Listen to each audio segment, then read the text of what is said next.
If you've been listening to me for a while, you know that losing weight follows stopping overeating, and that follows learning to eat like a natural eater. So why is it easier to wait to be hungry than it is to stop eating when you get that enough signal? This is a helpful concept for you to learn, and that's what we'll cover in this coaching episode today. Welcome to episode 291, Why It's Easier to Wait to Be Hungry Than to Stop When You've Had Enough. Hello, my friend. I'm Cookie Rosenblum, your master weight loss coach and author, and I'm here to help you stop overeating. This is episode 291.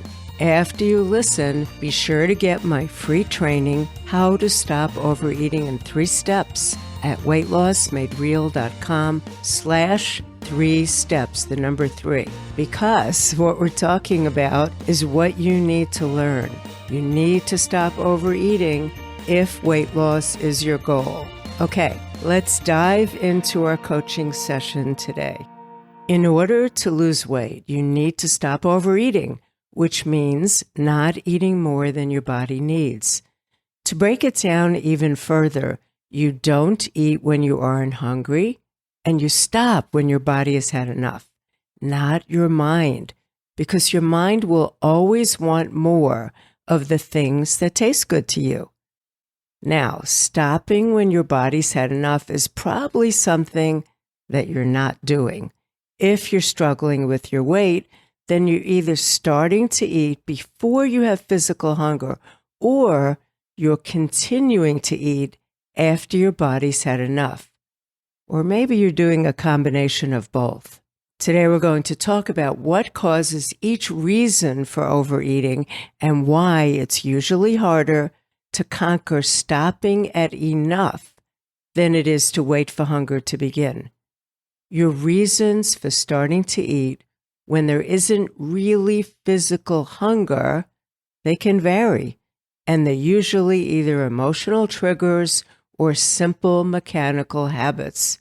Emotional triggers might be stress, worry, anxiety, boredom, or even happiness. And these emotional triggers, when you've responded to them often enough, can become habits. Or maybe you weren't triggered by an emotion. Maybe you just developed some simple habits, which are just things that you do that you've repeated over and over until they become pathways in your brain that make them easier to follow than to not follow. An example of emotional eating is stress eating. It's a feeling of not being able to handle what's happening in your life. You might feel stress and the need to eat all day long, but you might stuff it away and get on with your day. Then you get home after work or after getting things done. You still feel like there's a million things left to do. You have your dinner, but your dinner never ends. You just want something to take away that feeling of stress, the feeling of being overwhelmed by life. Maybe your overeating continues on throughout the night until you're definitely overly full. Overeating to relieve the stress that you feel is one type of emotional eating. An example of habitual overeating might be overeating at the end of the day. You just do it at a certain time. Or you might just be used to eating every evening after dinner, even if you're in a calm emotional state, because it's the way you treat yourself or reward yourself for getting through the day. You do it over and over, day after day or night after night, until it feels automatic, and you probably think, I don't know why I'm doing it, but it just seems to be what I do. Even something as simple as cleaning your plate at each meal can start for emotional reasons, or it can just be something you learned as a child and you just keep doing it until it becomes your eating style. Again, this is an emotional trigger to eat, turning into an eating habit. So how do you stop overeating? The big picture answer is you copy what people who don't have extra weight do. And what do? They eat like natural eaters. Natural eaters are not dieters who are trying to be good. They're simply experts at listening to their body's signals. What does this mean in real life? It means they eat when their stomachs feel empty, and they stop as they approach full, but rarely uncomfortably full. They don't worry so much about whether the clock says it's time to eat. They don't try to wait extra long because they're trying to lose weight, and they don't eat way before they're hungry out of fear of getting hungry. When they eat like this, there's no drama. They just wait for that gentle, empty sensation as their physical cue. And that's when they start thinking about getting some food in. It never feels like an emergency. When these natural eaters are no longer hungry, guess what they do? They stop eating, period. And once again, there's no drama about how much food is left or how good it tastes, and they don't use food to try to help them feel better from an emotion. They don't worry about when they'll get this food again, and they don't think it's not fair that they have to stop eating. They deal with their up and down variety of emotions without using food to feel better. These two actions, waiting for hunger and then stopping at enough, are your goals to get what you want, becoming a woman who doesn't have to think about how much she'll eat. So let's look at part 1, learning to not eat unless you're physically hungry. I want to ask you, can you hear the signals from your body? Some of you tell me you don't even have hunger signals, and that's common in the beginning of doing this work. Learning to feel hunger and not panic is the first thing I teach my Freedom Group members. You might be thinking, I never actually feel hungry. We all have the ability to know when to refuel our bodies. It's part of keeping ourselves alive, and we're all wired to have this signal. If we didn't have a signal to eat, we would not survive. But it might be that your signals are quiet, and you don't notice them unless you've gone a really long time without food. This can come from dieting, which means you've been following someone's plan for eating. You learn to trust what the points, calories, or the diet tell you the right portion sizes are, instead of using your unique body's needs to figure out when and how much to eat. After years of using your mind instead of your body to determine when to eat, your body's signals become very quiet. You might be ignoring your hunger to help you lose weight. You think that in order to lose weight, you need to feel hungry all day. Remember those diets where you thought that being hungry was just the price you had to pay for weight loss? Or maybe you're working on intermittent fasting and you're intentionally denying your hunger to fit your eating into a certain time window. It could be that you've conditioned yourself to eat with other people, like eating at the same time as your kids or your partner, when you might not actually need food at those times. Or you're eating when someone offers you food. Maybe you've been automatically saying yes without checking in with your body. You might eat when the clock just says, okay, it's dinner. You might be grazing all day and never allowing actual hunger to come. All these different scenarios, which can all become habits, lead you to learning to not hear the signals from your body. And each time you eat without those signals, you get acclimated to eat for all kinds of reasons other than hunger. And I mean real hunger that you can definitely identify, not the thought of, I guess I could eat.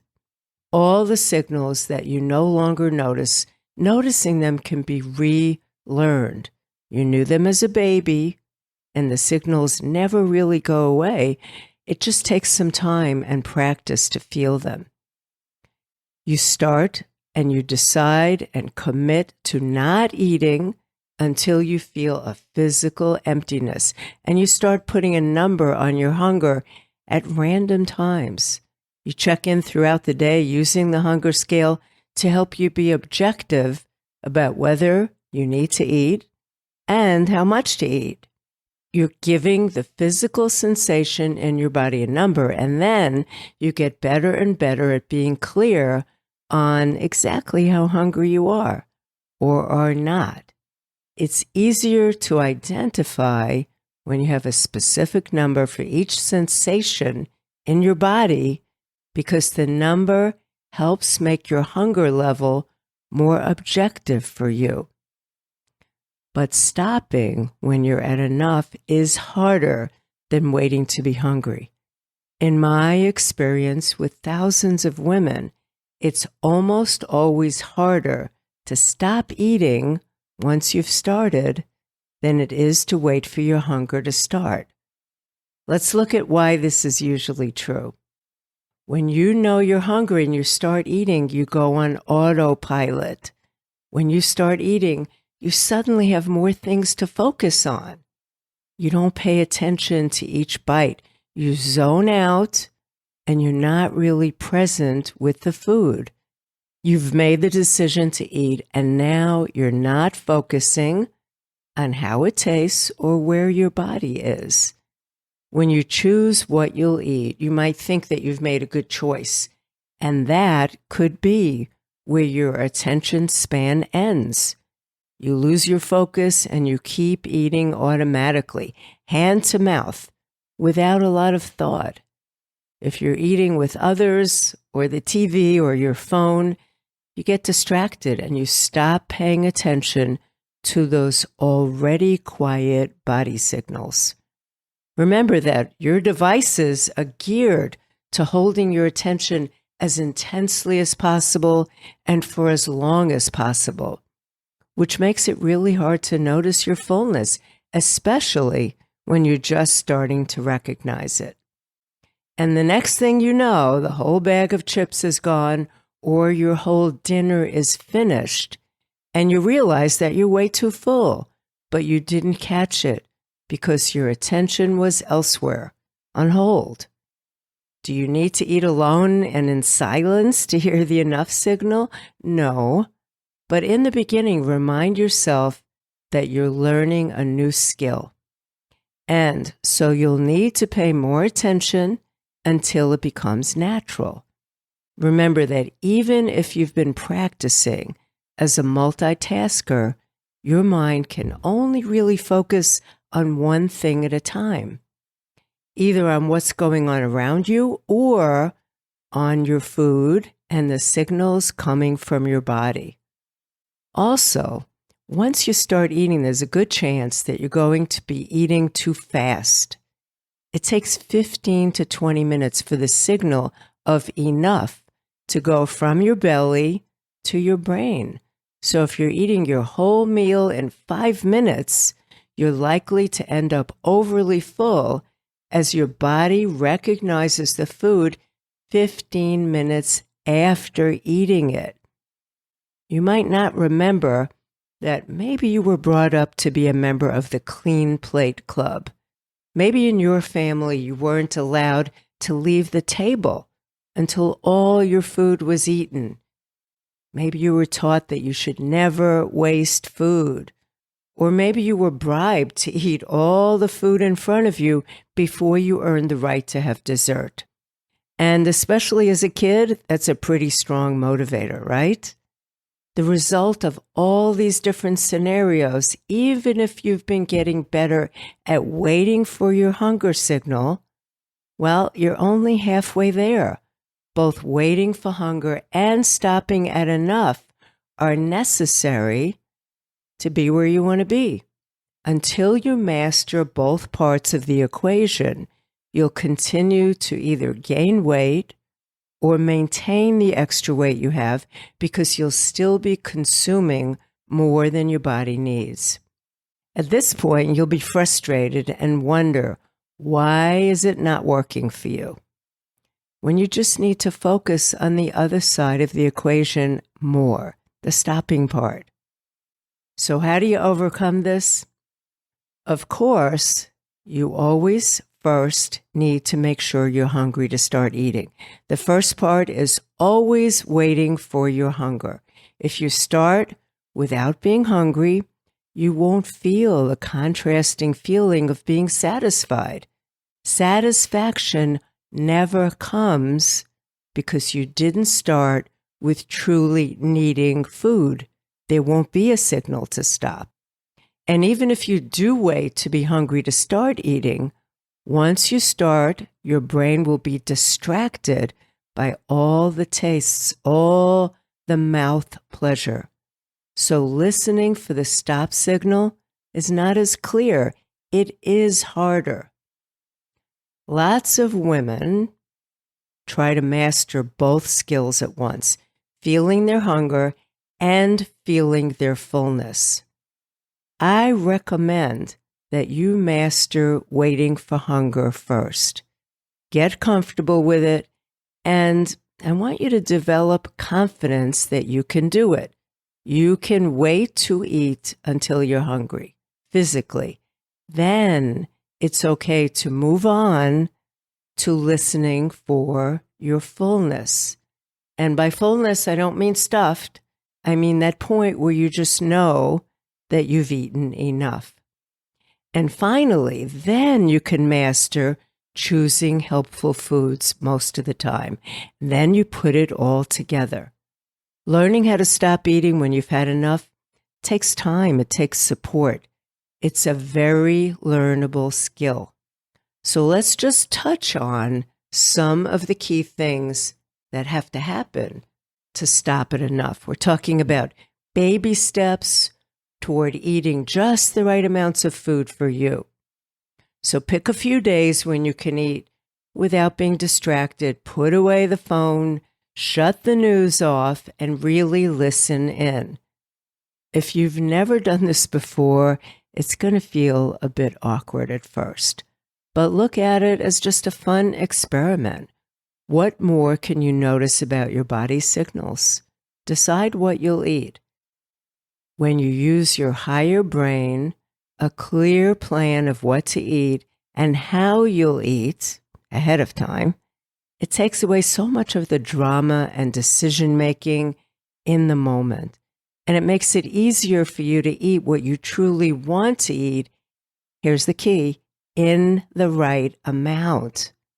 Make a plan the night before or even a few minutes before so your lower brain is less likely to take over and encourage you to overeat in that moment. Just start paying attention. Your goal is to be intentional about eating. Now, remember, this might mean that you need to slow down your eating. Don't just rush through the eating experience. Pause and take note of how the food in your mouth is tasting and where your body is. A good idea is to stop maybe halfway through the meal and reassess where you are. Your question to ask is not, do I want more? Your question to ask is, does my body need more? Notice that you'll want to keep going because you've already created a habit. It will feel more natural to keep going than it is to stop. If you're feeling the desire to keep going, ask yourself why. Remind yourself that you're okay. Nothing bad will happen from stopping at satisfied. In fact, everything good that you want, weight loss and feeling light and energized and proud, will likely happen instead. You will get enough to eat. Food is quite literally everywhere in our modern world. Most of you listening don't have a problem with having access to food. More food will come again and be available to you. Thankfully, you will not starve. The more you practice, the better you'll get. You won't be perfect at stopping at enough, and that's okay. What's most important is that you stick with it and keep going. And if you need help, This is what I help you to do in the Freedom Group. Become a natural eater. So see if you can begin this week simply by observing what you currently do. When do you start eating? When do you zone out? When do you stop? Don't judge and don't even try to change. Just observe. This is your starting point.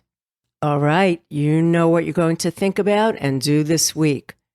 Don't forget to be sure you've downloaded your most important starting point to stop this overeating once and for all.